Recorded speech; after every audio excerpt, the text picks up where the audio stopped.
Let's talk about perhaps peak oil prices. U.S. President Joe Biden wrapping up his politically risky trip to Saudi Arabia without a firm commitment for a production hike that would ease gas prices at home. Saudi Arabia says that decision is for the broader OPEC Plus alliance to make.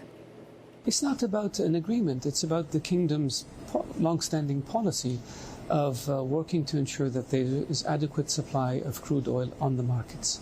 And we follow the supply-demand situation very carefully, and we determine that if there is a potential shortage, that we work on increasing crude oil production by Saudi with our OPEC partners and OPEC Plus partners.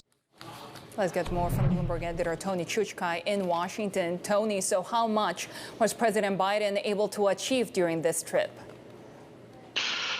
The message today from the from administration officials who were speaking this morning on the Sunday shows is really that gasoline prices in the U.S., prices at the pump, have come down.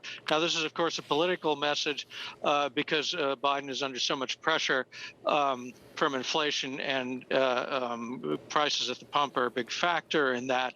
Now, the flip side of that is that, of course, they want the prices to come down even more because they're still extremely elevated, historically speaking, in the U.S.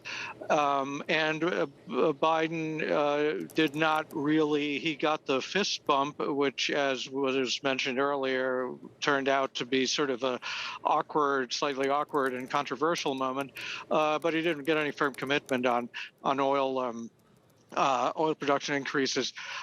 That said, we heard today from Amos Hochstein, who was a member of the delegation who went on this Middle East trip. It's a State Department energy advisor, said, well, we're not just looking at Saudi, we're also looking at some of the smaller producers like the UAE and Kuwait to come through for us.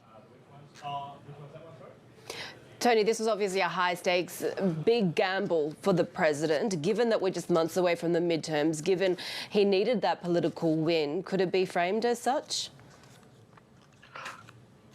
That remains to be seen. It could, of course, turn out to be one if, in fact, these hints of some kind of action by OPEC or OPEC Plus turn out to be true, and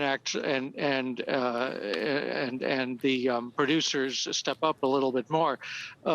We know from Saudi Arabia that they're already producing pretty much at the top of their range, and that's how that comment also fits in from the Saudi foreign minister that you played.